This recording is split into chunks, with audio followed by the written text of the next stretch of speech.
Anne of Avonlea, Chapter 24. A Prophet in His Own Country. One May day, Avonlea folks were mildly excited over some Avonlea notes, signed Observer, which appeared in the Charlottetown Daily Enterprise.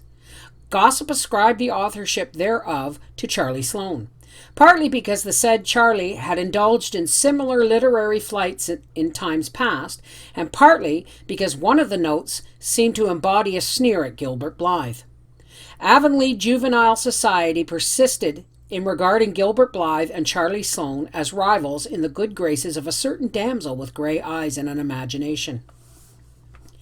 Gossip, as usual, was wrong. Gilbert Blythe, aided and abetted by Anne, had written the notes, putting in the one about himself as a blind. Only 2 of the notes have any bearing on this history. Rumor has it that there will be a wedding in our village ere the daisies are in bloom. A new and highly respected citizen who will lead to the hymeneal altar one of our most popular ladies. Uncle Abe, our well-known weather prophet, predicts a violent storm of thunder and lightning for the evening of the 23rd of May, beginning at 7 o'clock sharp.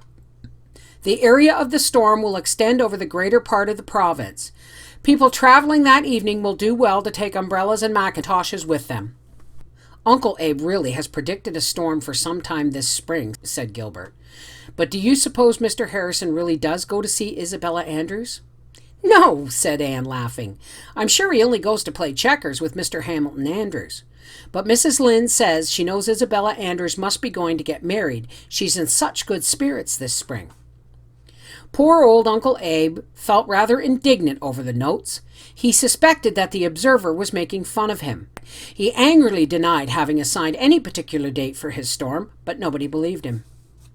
Life in Avonlea continued on the smooth and even tenor of its way. The planting was put in.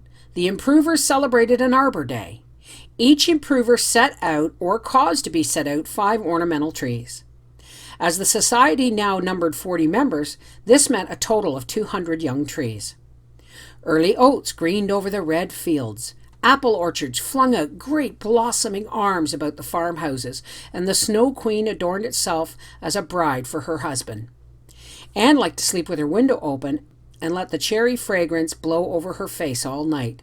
She thought it very poetical. Marilla thought she was risking her life.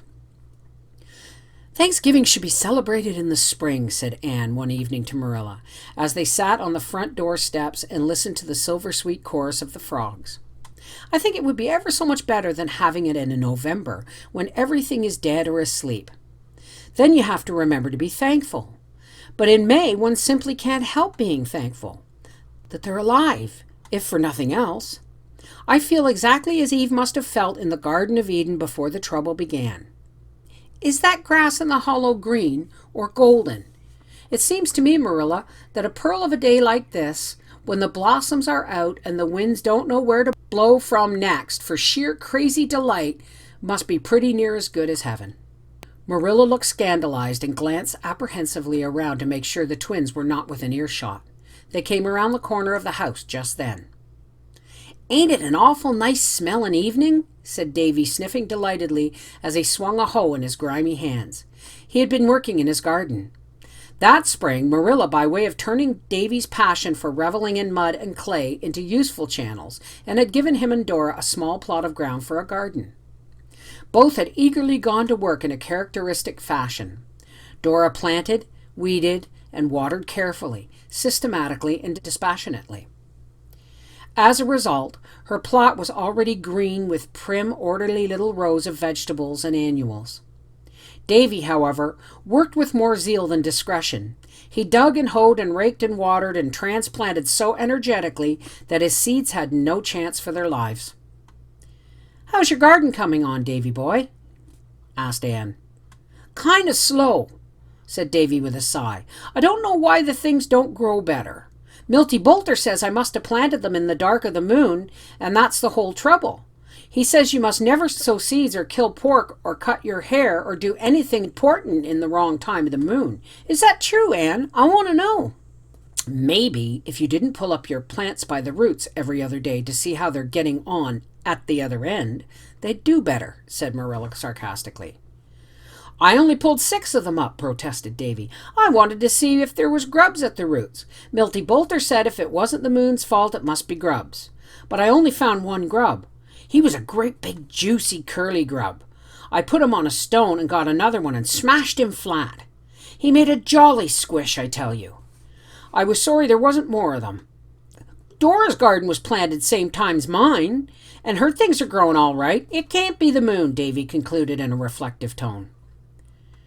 Marilla, look at that apple tree, said Anne. Why, the thing is human. It's reaching out long arms to pick its own pink skirts daintily up and provoke us to admiration. Those yellow Duchess trees will bear well, said Marilla complacently. That tree'll be loaded this year. I'm real glad. They're great for pies. But neither Marilla nor Anne nor anybody else was fated to make pies out of yellow Duchess apples that year.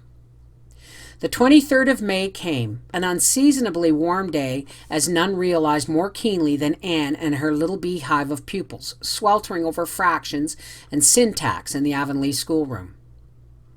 A hot breeze blew all the forenoon, but after noon hour it died away into heavy stillness. At 3:30, Anne heard a low rumble of thunder. She promptly dismissed school at once so that the children might get home before the storm came.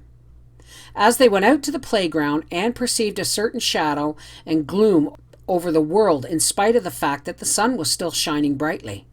Annetta Bell caught her hand nervously. "Oh, teacher, look at that awful cloud." Anne looked and gave an exclamation of dismay. In the northwest, a mass of clouds, which she had never in all her life beheld before, was rapidly rolling up. It was dead black, save where its curled and fringed edges showed a ghastly livid white. There was something about it indescribably menacing as it gloomed up in the clear blue sky. Now and again a bolt of lightning shot across it, followed by a savage growl. It hung so low that it almost seemed to be touching the tops of the wooded hills. Mr. Harmon Andrews came clattering up the hill in his truck wagon, urging his team of greys to their utmost speed. He pulled them to a halt opposite the school. "Guess Uncle Abe's hit it for once in his life, Anne," he shouted. "His storm's coming a leetle ahead of time. Did you ever see the like of that cloud? Here, all you young ones that are going my way, pile in, and those that ain't, scoot for the post office if you've more than a quarter mile to go, and stay there till the shower's over." Anne caught Davy and Dora by the hands and flew down the hill, along the birch path and past Violet Vale and Willowmere, as fast as the twins' fat legs could go. They reached Green Gables not a moment too soon, and were joined at the door by Marilla, who had been hustling her ducks and chickens under shelter. As they dashed into the kitchen, the lights seemed to vanish, as if blown out by some mighty breath. The awful cloud rolled over the sun, and a darkness as of late twilight fell across the world. At the same moment, with a crash of thunder and blinding glare of lightning, the hail swooped down and blotted the landscape out in one white fury. Through all the clamor of the storm came the thud of torn branches striking the house and the sharp crack of breaking glass. In 3 minutes, every pane in the west and north windows was broken, and the hail poured in through the apertures, covering the floor with stones, the smallest of which was as big as a hen's egg. For 3/4 of an hour the storm raged unabated, and no one who underwent it ever forgot it. Marilla, for once in her life shaken out of her composure by sheer terror, knelt by her rocking chair in a corner of the kitchen, gasping and sobbing between the deafening thunder peals.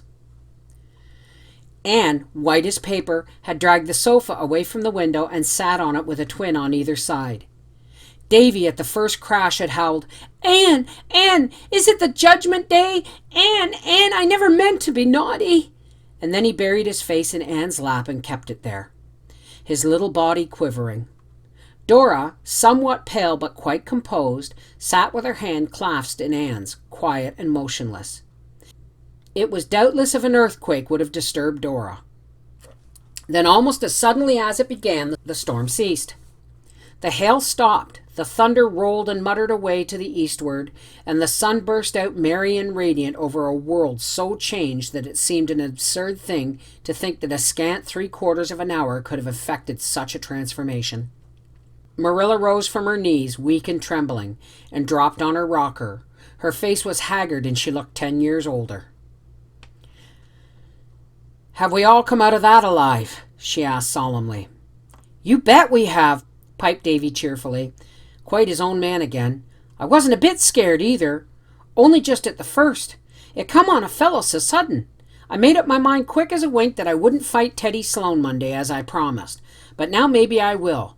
Say, Dora, was you scared?" "Yes, I was a little scared," said Dora primly, "but I held tight to Anne's hand and said my prayers over and over again." "Well, I'd have said my prayer too if I'd have thought of it," said Davy. "But," he added triumphantly, "you see I came through just as safe as you for all I didn't say them." Anne got Marilla a glassful of her potent currant wine. How potent it was, Anne, in her earlier days, had had all too good reason to know. And then they went to the door to look out on the strange scene. Far and wide was a white carpet, knee-deep of hailstones. Drifts of them were heaped up under the eaves and on the steps. When 3 or 4 days later those hailstones melted, the havoc they had wrought was plainly seen, for every green growing thing in field or garden was cut off. Not only was every blossom stripped from the apple trees, but great boughs and branches were wrenched away, and out of the 200 trees set out by the improvers, by far the greatest number were snapped off or torn to shreds. "Can it possibly be the same world it was an hour ago?" asked Anne dazedly. "It must have taken longer than that to play such havoc." "The like of this has never been known in Prince Edward Island," said Marilla. "Never. I remember when I was a girl there was a bad storm, but nothing to this. We'll hear of terrible destructions, you may be sure." "I do hope none of the children were caught out in it," murmured Anne anxiously. As it was discovered later, none of the children had been, since all of those who had any distance to go had taken Mr. Andrews' excellent advice and sought refuge at the post office. "Here comes John Henry Carter," said Marilla. John Henry came wading through the hailstones with a rather scared grin. "Oh, ain't this awful, Miss Cuthbert? Mr. Harrison sent me over to see if yous had come out all right." "We're none of us killed," said Marilla grimly, "and none of the buildings was struck. I hope you got off equally well." "Yas'm, not quite so well, ma'am. We was struck. The lightning knocked over the kitchen chimney and come down the flue and knocked over Ginger's cage and tore a hole in the floor and went into the cellar. Yes'm." "Was Ginger hurt?" queried Anne. "Yes'm. He was hurt pretty bad. He was killed." Later on, Anne went over to comfort Mr. Harrison. She found him sitting by the table, stroking Ginger's gay head and body with a trembling hand. "Poor Ginger won't call you any more names, Anne," he said mournfully. Anne could never have imagined herself crying on Ginger's account, but the tears came into her eyes. "He was all the company I had, Anne, and now he's dead. Well, I'm an old fool to care so much. I'll let on I don't care. I know you're going to say something sympathetic as soon as I stop talking, but don't. If you do, I'd cry like a baby. Hasn't this been a terrible storm? I guess folks won't laugh at Uncle Abe's predictions again. Seems as if all the storms that he had been prophesizing all his life that never happened came all at once. Beat all how he struck the very day, though, don't it? Look at the mess we have. I must hustle around and get some boards to patch up the hole in the floor."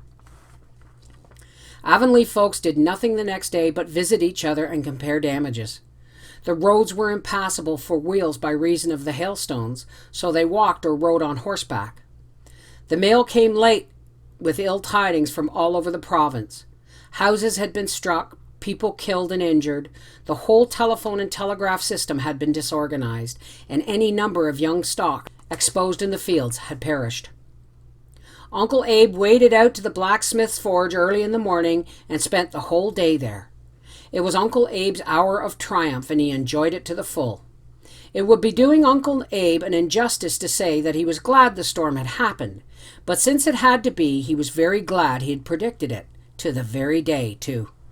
Uncle Abe forgot that he had ever denied setting the day. As for the trifling discrepancy in the hour, that was nothing. Gilbert arrived at Green Gables in the evening and found Marilla and Anne busily engaged in nailing strips of oilcloth over the broken windows. "Goodness only knows when we'll get the glass for them," said Marilla. "Mr. Barry went over to Carmody this afternoon. Not a pane could he get for love or money. Lawson and Blair were cleaned out by the Carmody people by 10 o'clock. Was the storm bad at White Sands, Gilbert? I should say so. I was caught in the school with all the children, and I thought some of them would go mad with fright. 3 of them fainted, 2 girls took hysterics, and Tommy Blewett did nothing but shriek at the top of his voice the whole time. I only squealed once, said Davy proudly. My garden was all smashed flat, he continued mournfully, but so was Dora's. He added in a tone which indicated that there was yet a balm in Gilead. Anne came running down from the west gable. Oh, Gilbert, have you heard the news? Mr. Levi Bolter's old house was struck and burned to the ground.